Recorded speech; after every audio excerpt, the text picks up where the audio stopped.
Welcome to Data Center Dialogues. I'm Alison Matte. For a while, a lot of organizations approached AI with a simple mental model. Training was the extraordinary part. Training needed the specialized clusters, the extreme compute, the unusual power and cooling profile. Inference, by contrast, was expected to be relatively easy phase, the moment when the model goes into production and runs on a more familiar infrastructure.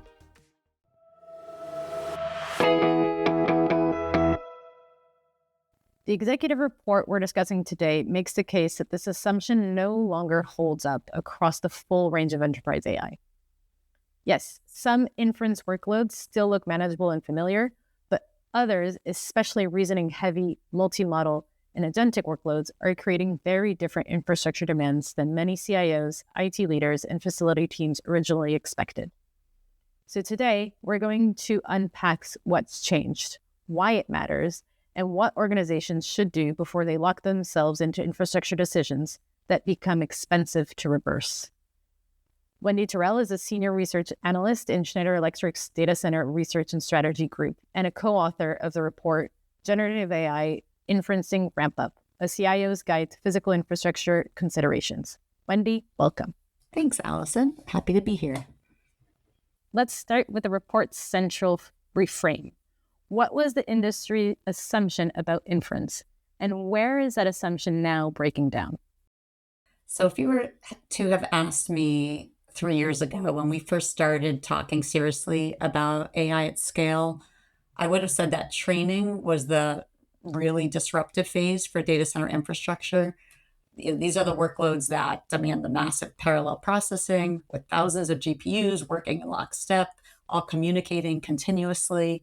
And in the system in that sense is essentially only as fast as its slowest connection. So ultra high speed and low latency interconnects were crucial. But at that time, we expected inference to be much more business as usual with techniques like model fine tuning and pruning and compaction techniques. The assumption was that models would be much smaller and more efficient over time, making inference relatively easy to deploy. With more traditional densities and power envelopes. But what you hinted at, and what we're seeing now, is that this assumption is starting to break down. Inference is becoming far more compute intensive and infrastructure heavy than we originally anticipated, driven by larger models in production, real-time responsiveness requirements, and just the complexity of the use cases. And as a result, inference is emerging as an important driver to changes to data center design. So the key message is not that all inference is now extreme. It's that we can't make assumptions, right? That it'll be simple. Exactly. The real issue, I would say, is just overgeneralization. There's a tendency to think that inference is all in one category, kind of a one size fits all, and that's not reality. It's very dependent on the use case. There are some applications that are relatively lightweight, but others, especially those involving the more complex reasoning that we all hear about, multi-step workflows, autonomous decision-making, these can be just as demanding as training in some cases in terms of the compute and the power infrastructure required. So if you design around that simplest use case, and then your applications evolve to some of those more advanced capabilities, you might find you're not able to support in that environment. Okay. So your report makes that very tangible, right? By laying out 5 classes of inference workloads. Can you walk us through that spectrum? Sure.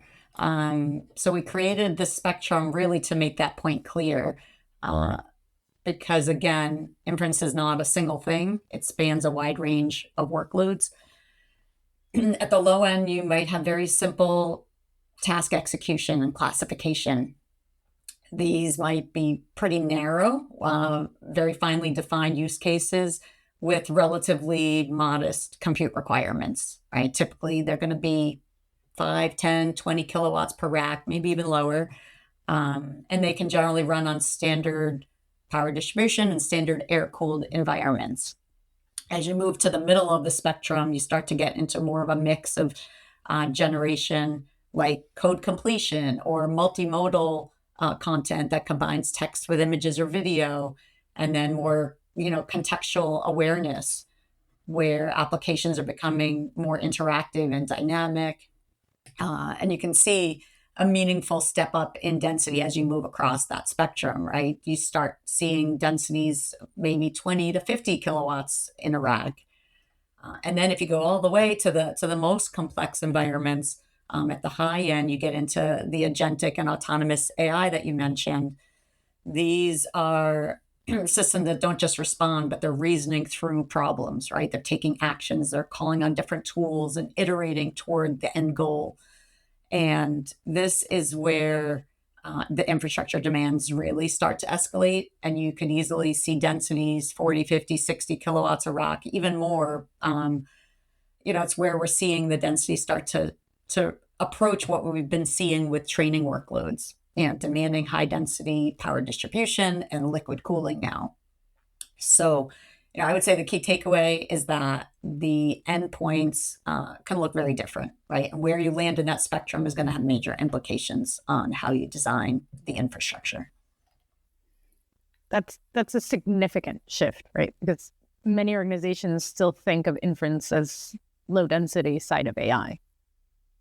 You're right. And that's where planning assumptions can really create challenges down the line. If a team is designing for inference as if it were to be, very low density, less demanding based on a particular use case, they may end up underestimating what the applications really require over time.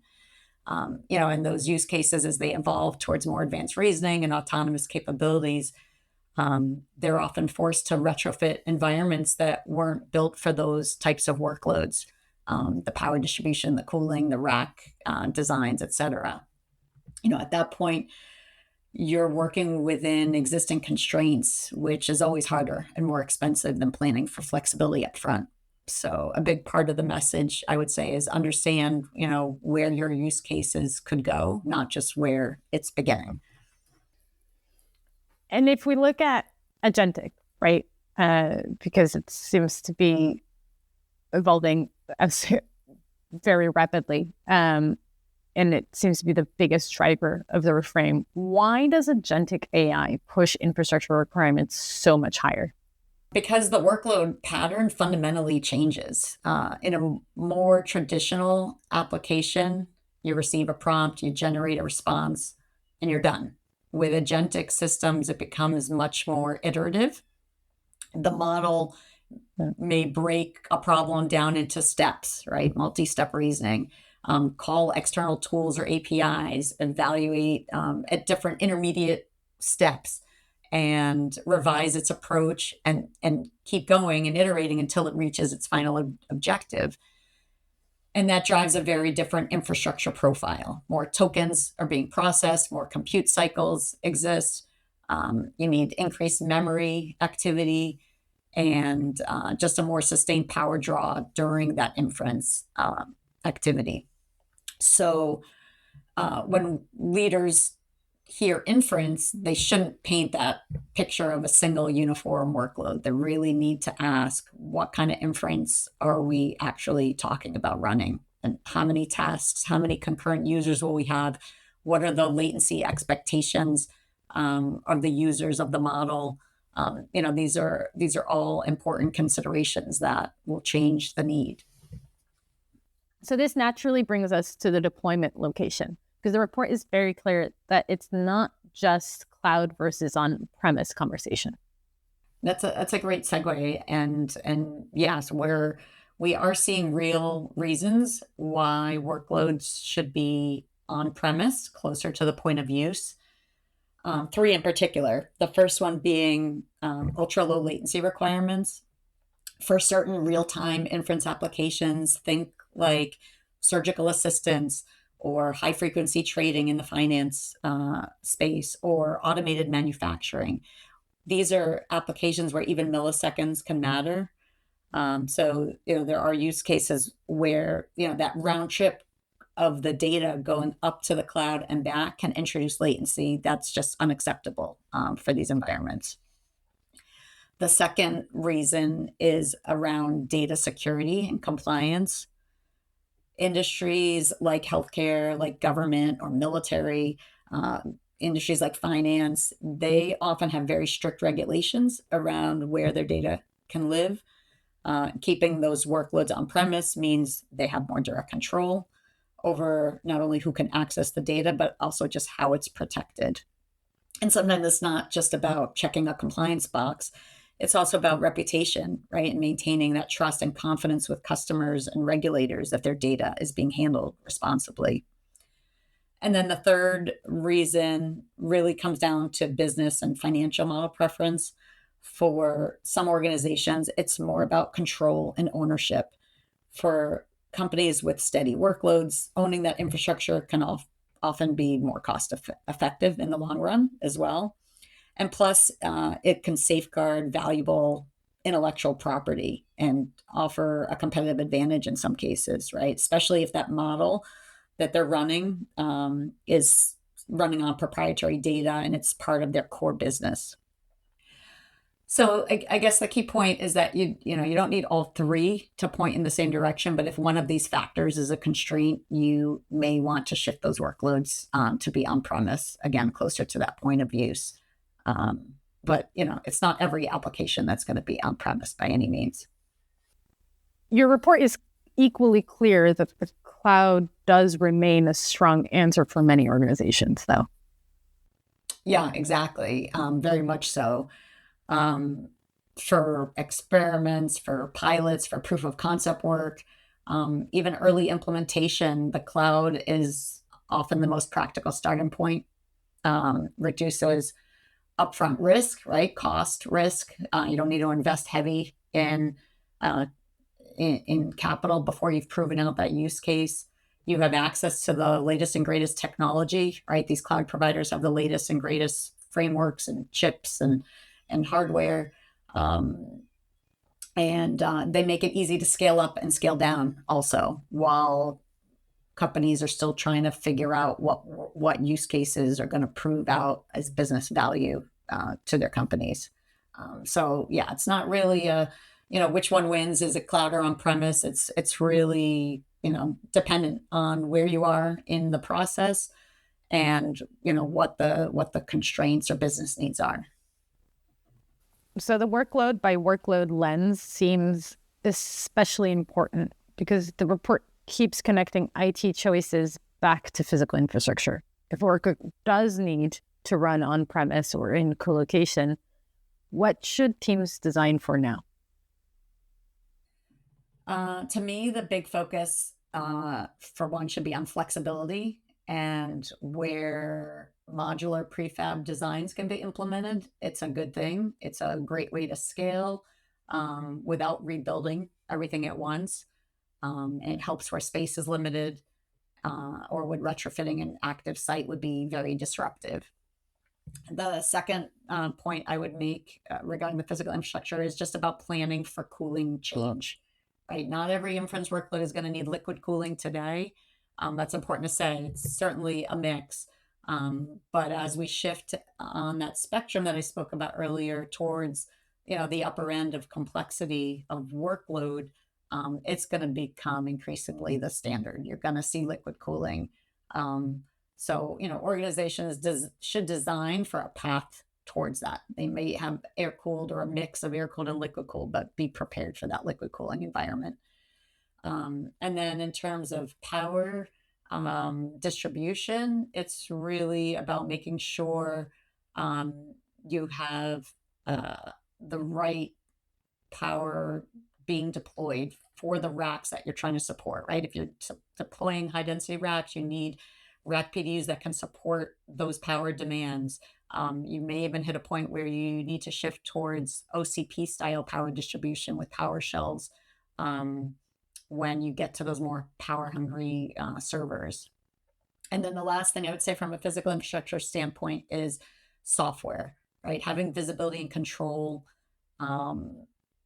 These mixed environments are just much more complex than data centers used to be, right? The densities, the power demands, the cooling infrastructure, it's all much more interconnected.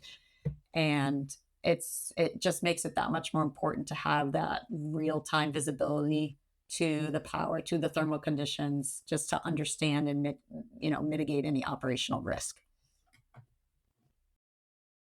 So if we're looking at just the speed at which these projects are going at, right? What about partners and vendor validation? It seems like a really important thing to start looking at aligning with. Yeah, that's especially important given how quickly things are evolving, right? One of the biggest risks right now is designing to assumptions rather than validated configurations. A component might meet specs on paper, but that doesn't guarantee how the full environment will perform when everything is integrated, right? The power, cooling, racks, software, the workload itself. And that's where having that partner ecosystem really matters.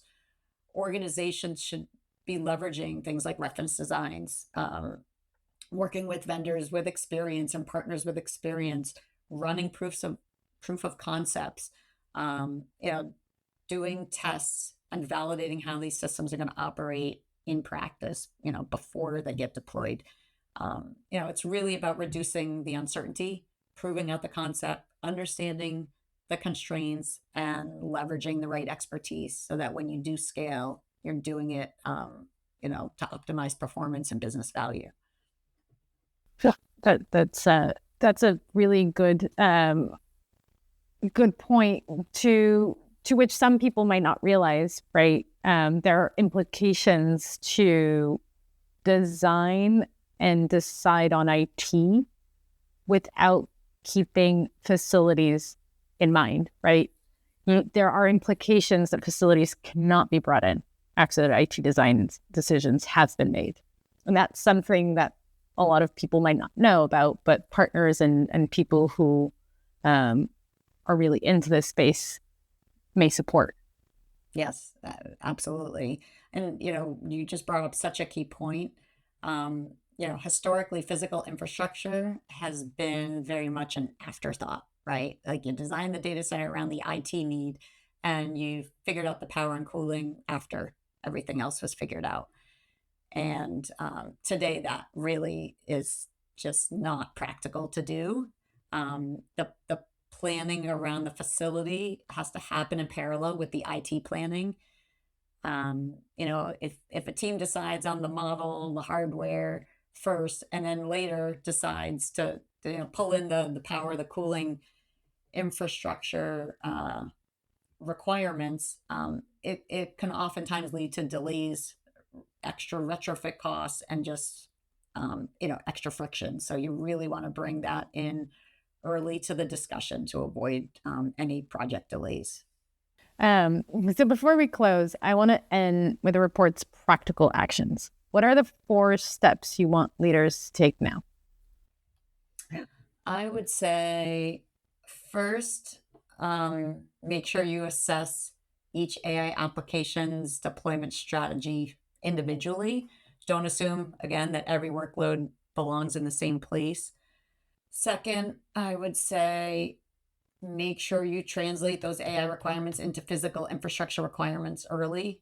That means understanding what that workload, what that IT stack looks like in terms of the implication on rack density, on the power capacity needs, the cooling topology, right? Liquid or air, the amount of floor space you're going to require based on how many racks you need, etc. The third is about, planning for a retrofit, right? Because we know most organizations are not building new greenfield sites. So if you are planning on retrofitting an existing site, make sure you go through an assessment of your capabilities, right? Understand what your current infrastructure is capable of supporting. And then once you have that assessment, you can figure out how you need to adapt that infrastructure given those constraints that you have and given the targets that you're after.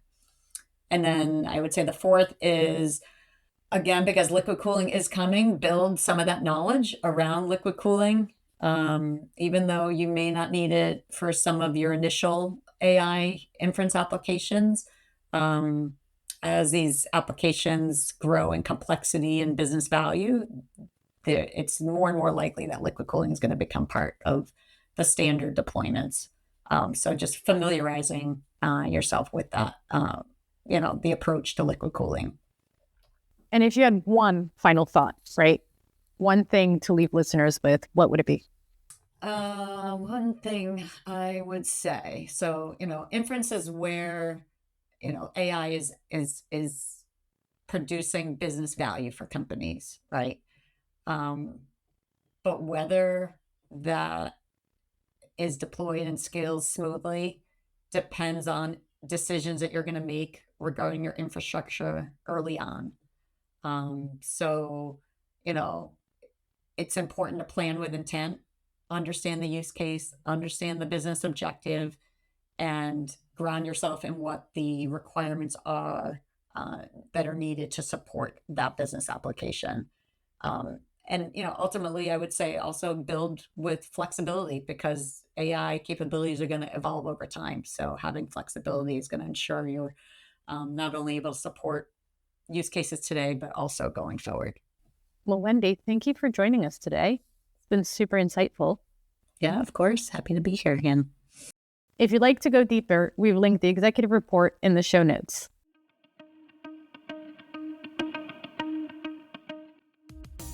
That's a wrap on this episode of Data Center Dialogues, powered by Schneider Electric. I'm Alison Matte. Thanks for tuning in.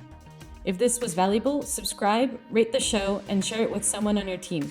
See you next time as we dig further into the future of energy tech.